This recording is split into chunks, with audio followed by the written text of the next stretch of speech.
নমস্কার, স্বর্ণালী স্পিক্সে আপনাদের সকলকে জানাই স্বাগত। আমি রয়েছি স্বর্ণালী। রাজ্যে ভোটের দামামা বেজে গিয়েছে। জেলায় জেলায় বিভিন্ন রাজনৈতিক দলের প্রার্থীরা পৌঁছে যাচ্ছেন প্রচারে। দেখা যাচ্ছে সেই চিত্র। কখনো কোথাও কোনো বৃদ্ধার কাঁধ থেকে তার বোঝা নিজের কাঁধে তুলে নিয়ে বাড়িতে পৌঁছে দিচ্ছেন প্রার্থী, আবার কখনো কোনো সেলুনে পৌঁছে যেতেও দেখা যাচ্ছে প্রার্থীদের। তারা সেখানে গিয়ে চুল দাড়ি কেটে দিচ্ছেন। এই ধরনের মানবিক উদ্যোগ থেকে শুরু করে এই ধরনের কার্যকলাপ যখন দেখা যায়, তখনই বোঝা যায় রাজ্যে নির্বাচন আসন্ন।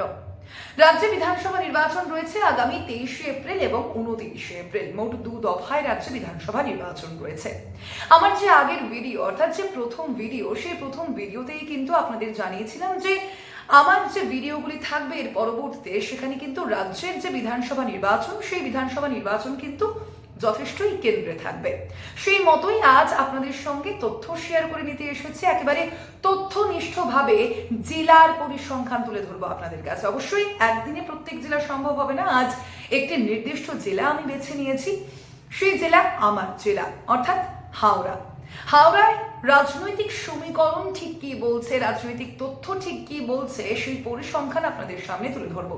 অবশ্যই সেই আলোচনায় আসবো, তবে সেই আলোচনায় আসার আগে আপনাদের একটি বিষয় জানাতে চাইবো। আমার যে আমার একটি অনুরোধ, যদি আমার তথ্য আপনাদের ভালো লেগে থাকে তাহলে অবশ্যই স্বর্ণালী স্পিক্স অর্থাৎ আমার এই চ্যানেলটি সাবস্ক্রাইব করুন।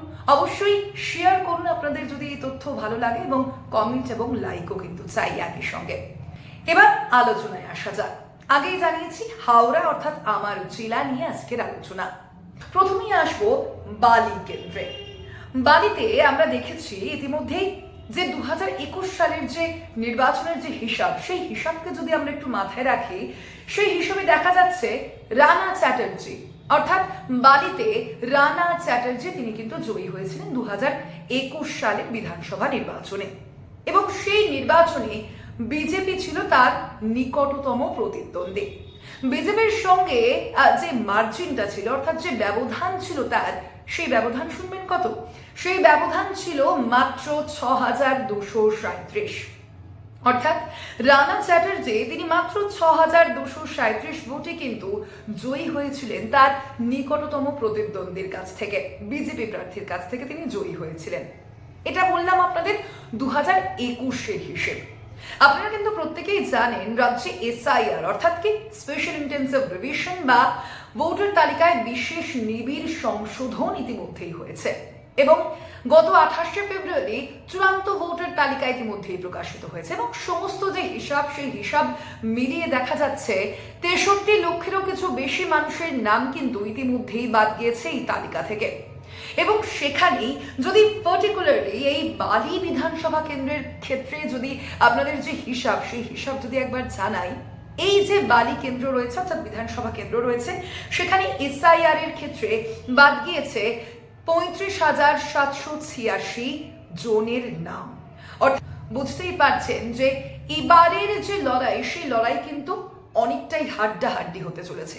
কারণ যেই সংখ্যক মানুষের নাম অর্থাৎ বাদ গিয়েছে আমরা দেখতে পাচ্ছি, তার থেকে অনেক কম কিন্তু ছিল আগের বারের ব্যবধান। অর্থাৎ কি যে এবারের ব্যবধান কিন্তু বাড়তে কমতে দুটোই পারে।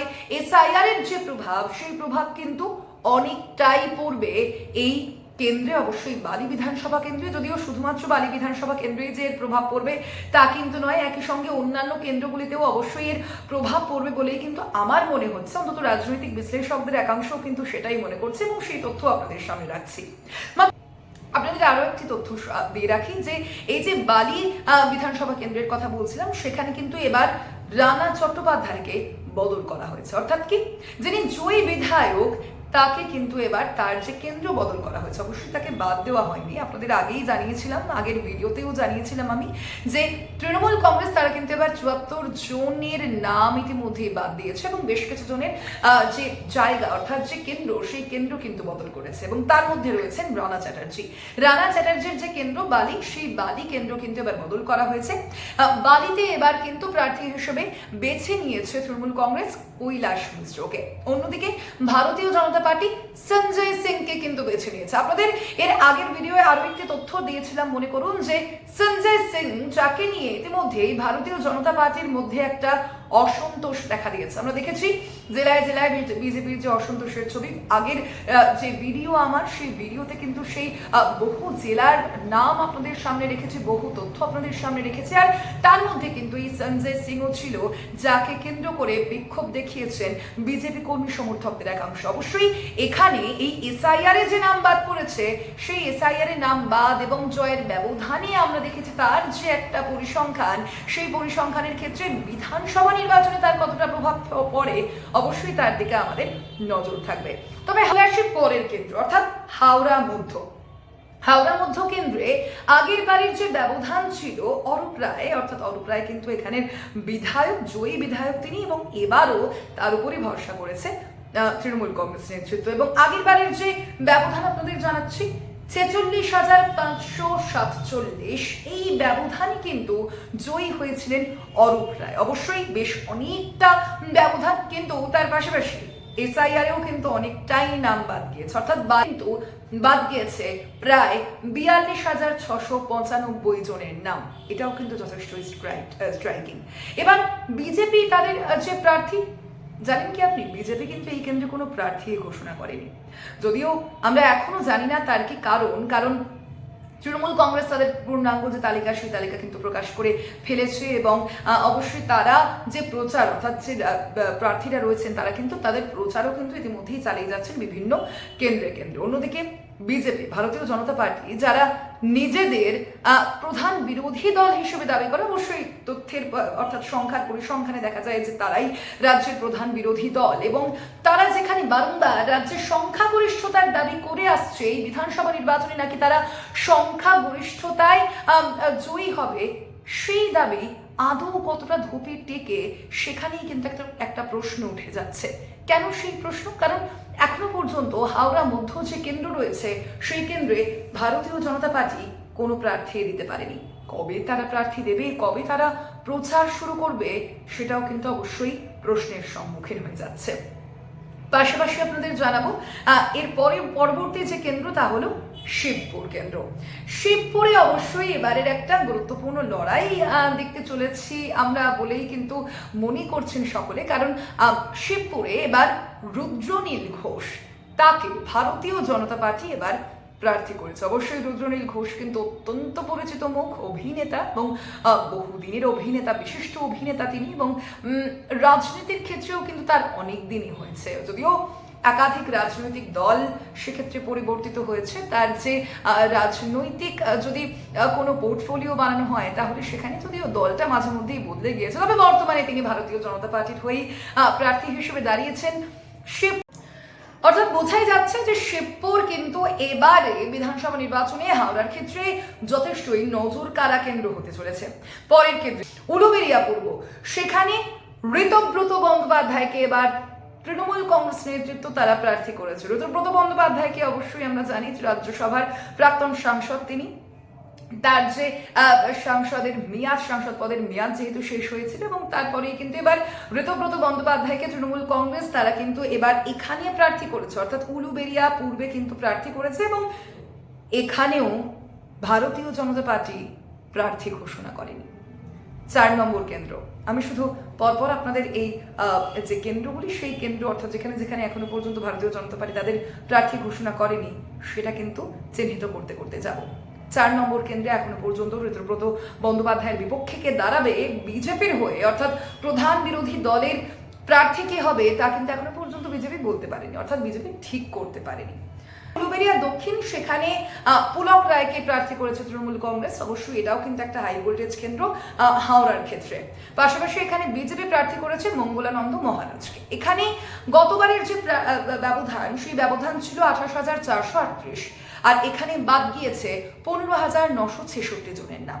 পাশাপাশি শ্যামপুর যে কেন্দ্র, শ্যামপুর কেন্দ্রে কালীপদ মণ্ডলকে ইতিমধ্যেই বদল করেছে তৃণমূল কংগ্রেস, এবং সেখানে নদীবাসী জানাকে তৃণমূল প্রার্থী করেছে। অন্যদিকে বিজেপি প্রার্থী করেছে কাকে জানেন? হিরণ চট্টোপাধ্যায়কে। এখানে হিরণ কিছু করতে পারেন কিনা, সেদিকে অবশ্যই আমাদের নজর থাকবে। তবে এখানের যে তথ্য আপনাদের সামনে রাখতে চলেছি, সেটা হচ্ছে যে গতবারের যে ব্যবধান, সেই ব্যবধান কিন্তু 31,511, এবং এবার দেখা যাচ্ছে এসআইআর অর্থাৎ স্পেশাল ইন্টেন্সিভ রিভিশনে বাদ গিয়েছে 9,821 জনের নাম। এতক্ষণ পরে দেখুন এই এক একটা হিসাব যে আপনাদের সামনে তুলে ধরছে, তার মাঝখানে শুধু এই একটি কেন্দ্র দেখা যাচ্ছে যেখানে যে এসআইআর এর নাম বাদ এবং গতবারের যে ব্যবধান, সেই যে হিসাবটা অর্থাৎ সেই যে গ্যাপটা, সেটা কিন্তু অনেকটাই দেখা যাচ্ছে এসআইআর এর নাম কিন্তু অনেকটাই কম বাদ গিয়েছে ব্যবধানের তুলনায়। আমাদের সামনে রেখেছি। তবে আরো একটি গুরুত্বপূর্ণ বিষয় অবশ্যই আপনাদের জানাবো যে এই যে সংখ্যালঘু ভোট অনেকটাই গুরুত্বপূর্ণ। হাওড়া যে 16টি কেন্দ্র রয়েছে বিধানসভা, সেখানে কিন্তু 30% ভোট রয়েছে সংখ্যালঘু। অবশ্যই বুঝতেই পারছেন সেখানে স্পেশাল ইন্টেন্সিভ রিভিশন কতটা গুরুত্বপূর্ণ। সেখানে বহু মানুষের নাম ইতিমধ্যেই বাদ গিয়েছে এবং সেখানে যে সংখ্যালঘু সম্প্রদায়ের মানুষের নামও রয়েছে তা কিন্তু বলাই বাহুল্য। অবশ্যই ভারতীয় জনতা পার্টিও কিন্তু বারংবার সেই বিষয় উল্লেখ করেছে এবং হাওড়ার ক্ষেত্রেও যে তার প্রভাব পড়বে তা কিন্তু বোঝাই যাচ্ছে। এবং একই সঙ্গে আপনাদের আরো একটি বিষয় জানাবো যে উলুবেড়িয়া উত্তর, উলুবেড়িয়া দক্ষিণ, পাঁচলা, সাকরাইল, এই যে 4টি কেন্দ্র রয়েছে, এই 4টি কেন্দ্রে কিন্তু সংখ্যালঘু ভোট রয়েছে প্রায় 40%। অবশ্যই এটা কিন্তু একটা নির্ণায়ক বিষয়। হাওড়া যে শহরাঞ্চলে হিন্দু ভোট বেশি রয়েছে এবং বাঁকড়া ও নিবরা এলাকায় সংখ্যালঘু ভোট রয়েছে 40%-এরও বেশি। তার পাশাপাশি আপনাদের আরো একটি বিষয় জানাবো যে বালি পুরসভা এবং হাওড়া পুরসভার যে ইস্যু, সেটাও কিন্তু একটা গুরুত্বপূর্ণ। কি সেই ইস্যু? আমরা দেখেছি যে বালি পুরসভা এবং হাওড়া পুরসভাকে কিন্তু 2015 সালে এক করে দেওয়া হয়েছিল এবং পরবর্তীতে আমরা দেখেছি যে 2018 পর থেকে কিন্তু এই 2018 থেকে কিন্তু এই যে বালি এবং হাওড়া পুরসভায় কোনো ভোট হয়নি, অমীমাংসিত রয়ে গিয়েছে এই দুটি কেন্দ্রের ক্ষেত্রে এই যে পুরো ভোট। এবং তার পাশাপাশি 2021 সালে কিন্তু আবারও বালি এবং হাওড়াকে ভেঙে দেওয়া হয়েছিল। তা নিয়ে আমরা দেখেছিলাম তৎকালীন রাজ্যপালের সঙ্গে রাজ্য সরকারের যে সংঘাত বেঁধেছিল। যদিও আমরা ইতিমধ্যেই দেখেছি যে একটি সংশোধিত বিল অর্থাৎ সংশোধনী বিল কিন্তু এই সংক্রান্ত বিষয়ে আনা হয়েছে। অবশ্যই এই সংক্রান্ত যে সমস্যা, সেই সমস্যা মেটার একটা সম্ভাবনা কিন্তু অবশ্যই দেখা যাচ্ছে। তা যদি হয়েও থাকে তাও কিন্তু বিধানসভা নির্বাচনের পরেই হবে। অবশ্যই সেদিকেও নজর থাকবে আমাদের। এবং একই সঙ্গে আপনাদের জানাবো যে আর কিছুদিনের মধ্যেই কিন্তু রামনবমী রয়েছে, 26শে মার্চ রয়েছে রামনবমী। হাওড়া কেন্দ্রে গত কয়েক বছর ধরে, 1-2 বছর 3 বছর ধরে আমরা দেখতে পাচ্ছি যেভাবে উত্তপ্ত হয়ে উঠছে এক একটা কেন্দ্র। অর্থাৎ কি, শিবপুরে আমরা দেখেছি, কাজীপাড়ায় দেখেছি আমরা কিন্তু উত্তপ্ত হয়ে উঠেছে সেই জায়গাগুলি। রামনবমীর যে মিছিল, সেই মিছিলকে কেন্দ্র করে কিন্তু সংঘর্ষের সৃষ্টি হয়েছিল, ধস্তাধস্তির সৃষ্টি হয়েছিল আমরা দেখেছি। এমনকি এই ঘটনার প্রেক্ষিতে কেন্দ্রীয় তদন্তকারী সংস্থার হাতেও কিন্তু এই তদন্তভার দেওয়া হয়েছিল আমরা দেখেছিলাম। তৃণমূল কংগ্রেস নেতৃত্ব এবং ভারতীয় জনতা পার্টি তারা কিন্তু একে অপরকে বারংবার বিঁধেছে এই রামনবমী ইস্যুতে। এই যে একাধিক তথ্য আপনাদের সামনে রাখলাম, এর মাঝে কিন্তু কিছু প্রশ্ন উঠে এসেছে। সেই প্রশ্ন করার পালা এবার। কি সেই প্রশ্ন?